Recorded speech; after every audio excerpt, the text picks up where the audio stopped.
Hey, this is PrivateCitizen.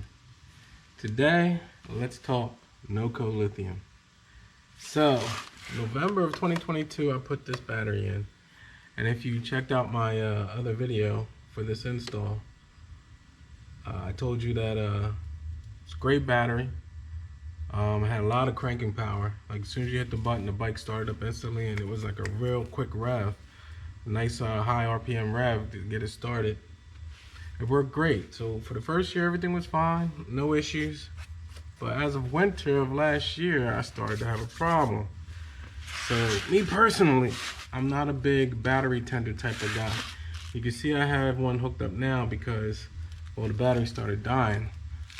But usually I don't use one. And when I got this battery, I followed the same process I've done for all the lead acid batteries I've had.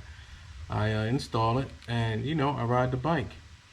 And I ride it frequently enough that I don't need, a battery tender on it. And I'm saying, when I say frequently enough, let's say once every 3 weeks, I'll take it out. And I've never had an issue with the battery dying. So like even in the wintertime, like at minimum, like the longest time it'll sit, it would be 3 weeks. And it would always start up, no problems. But this past winter, I think it was sometime in December of 23, I went to start it and it kind of hesitated a couple times and then it found some strength somewhere and like kicked over.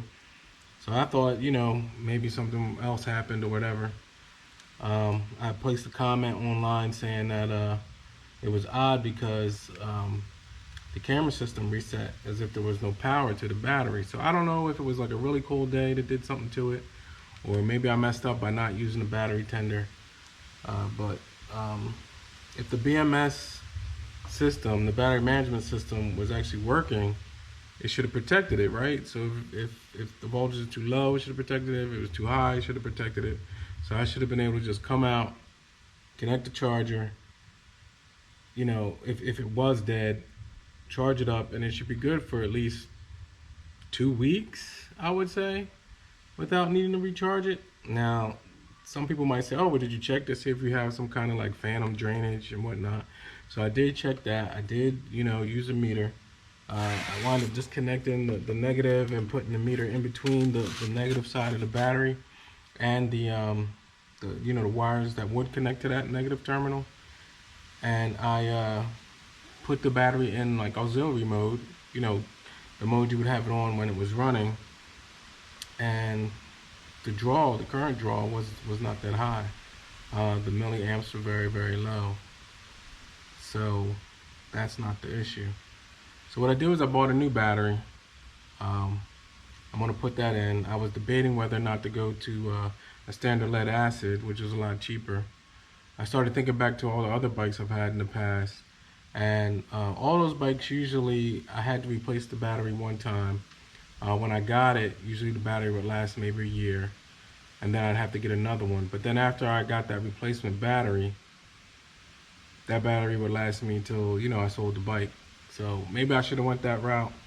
Maybe the electronic piece of this, the BMS portion, on these type of lithium batteries or lithium batteries in general, something goes wrong with the electronics and then it just can't handle it.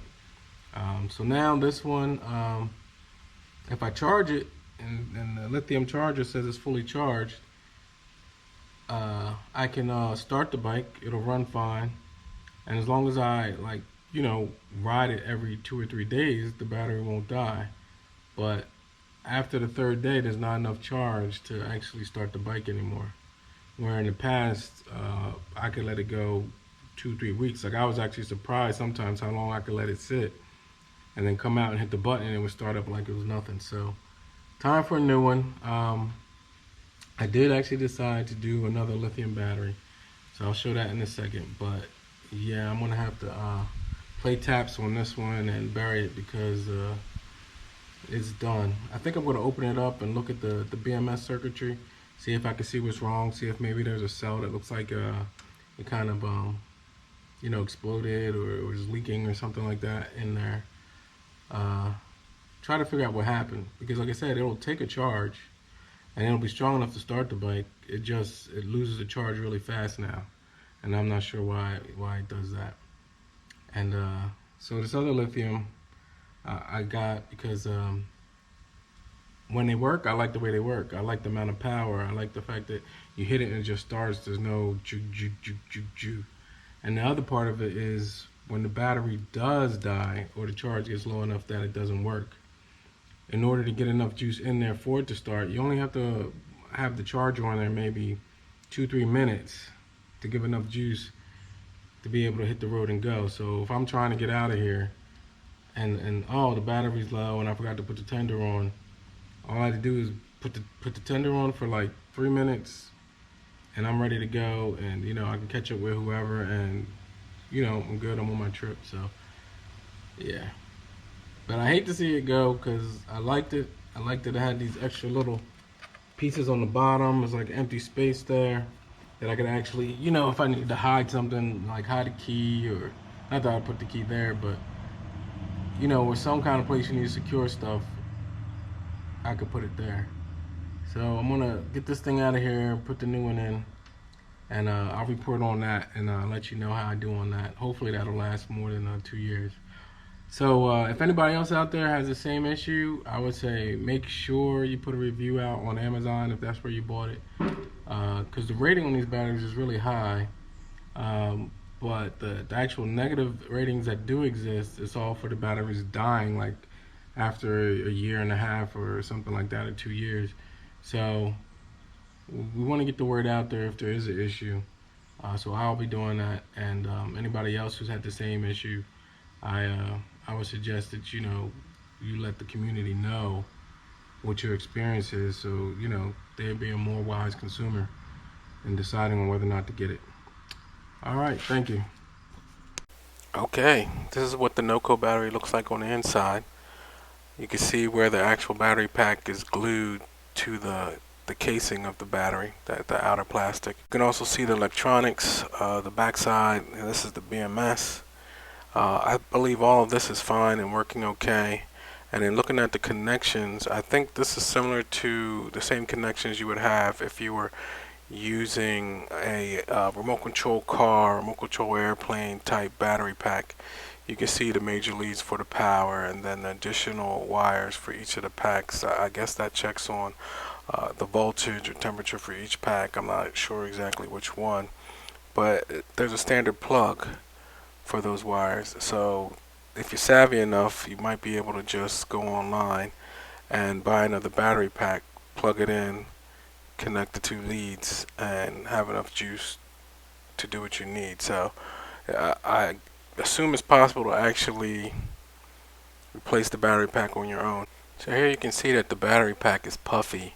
So I assume that indicates there's an actual issue with the packs themselves. And I accidentally did pierce the casing when taking it out, and I could actually smell kind of like a Swedish type smell of the gas.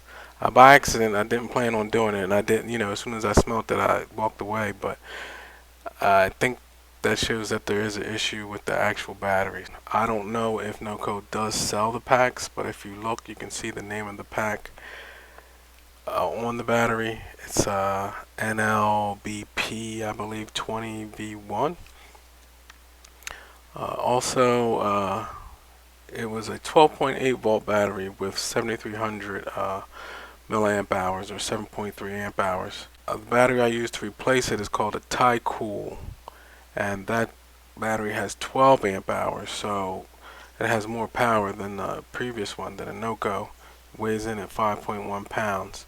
The post didn't fit, just like with the NOCO, so what I did was I bent the post, I bent the end, and I used a rasp, which you can see in the photo, to actually widen the hole, because even with them bent, it wouldn't line up.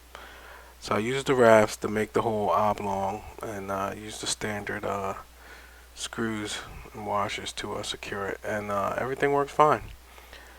So again, thank you for watching. If you have any comments, please let me know things you went through. If you actually had a bad NOCO battery and was able to open it up and replace the actual battery pack, let me know.